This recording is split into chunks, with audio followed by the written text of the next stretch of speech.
Alors, je suis Norbert Amselem et je suis sociologue. Je suis sociologue de la santé actuellement, de la santé publique. Mais auparavant, j'ai longtemps travaillé sur des questions les problèmes du travail, en fait, les transformations de l'organisation du travail et le rapport entre ces transformations et la vie hors travail. Et ces recherches ont donné lieu à des enquêtes, bien sûr, et à un livre que je viens de publier. Donc voilà, le travail et ses valeurs. Dans ce livre, donc j'examine, dans une perspective sociologique, les rapports qu'entretiennent le travail et la vie hors travail, et en particulier le temps libre, aujourd'hui, dans la société donc, contemporaine.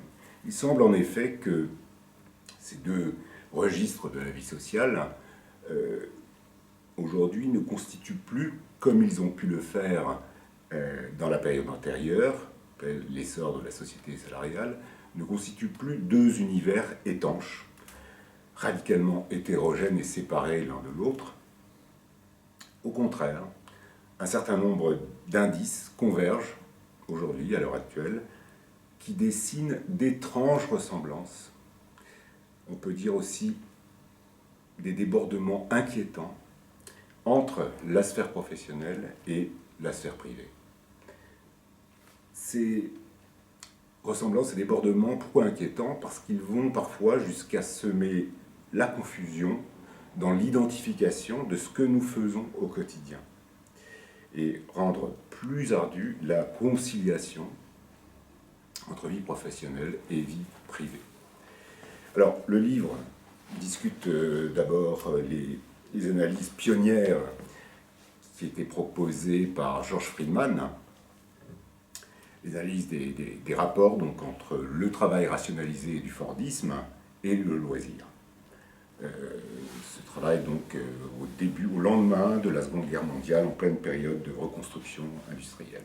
Dans le prolongement ensuite des analyses friedmaniennes, de la réflexion friedmanienne, mais en rupture avec ses conclusions, c'est le travail de Geoffre Dumazedier qui m'intéresse et qui a exploré donc empiriquement depuis les années 60 les interactions entre le travail et loisir.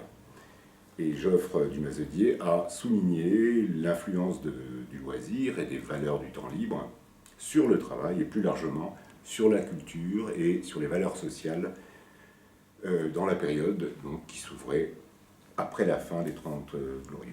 Alors je propose ensuite une vue d'ensemble des différents travaux sociologiques sur le temps libre, donc avec à l'horizon les transformations de la société salariale au cours de la période 75-95.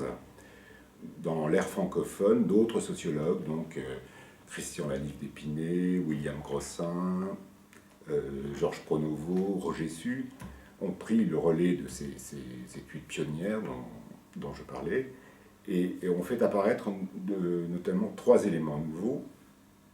Donc d'une part, ils ont réinscrit le temps libre dans une problématique des temps sociaux. D'autre part, ils ont montré la discontinuité ou le basculement qu'instaurait dans les rapports entre travail et temps libre l'avènement progressif d'une société post-industrielle et post-fordiste, donc après la période de croissance. Et enfin, ils affirment le caractère à la fois autonome et dominant du temps libre dans la vie sociale contemporaine, autonome par rapport au travail. Voilà,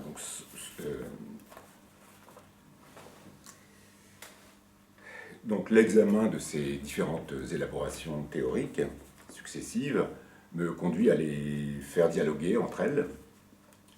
Et la discussion exige aussi de confronter les analyses aux diverses données empiriques auxquelles elles s'adossent et à d'autres données aussi qu'elles négligent peut-être davantage. Alors il aurait fallu, sans doute, pour dresser le tableau entier des activités de temps libre aujourd'hui des travailleurs, prendre en compte aussi les acquis des recherches sur les vacances, le tourisme, les espaces urbains et les mobilités, sur les nouveaux médias et les réseaux sociaux, ou encore sur les formes émergentes d'expression artistique.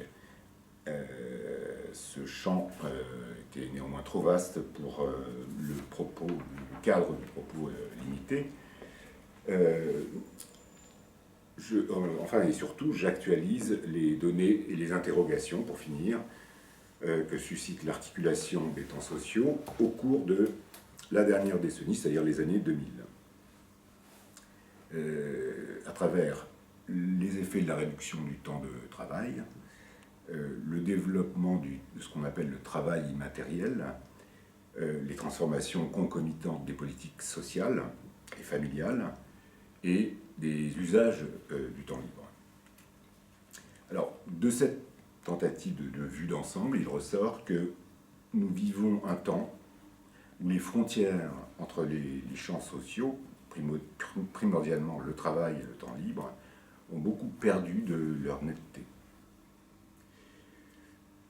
D'où la perplexité dans laquelle nous sommes aujourd'hui pour distinguer le travail et ce qui n'est pas lui, le travail et son autre, ou encore le travail et ses dehors.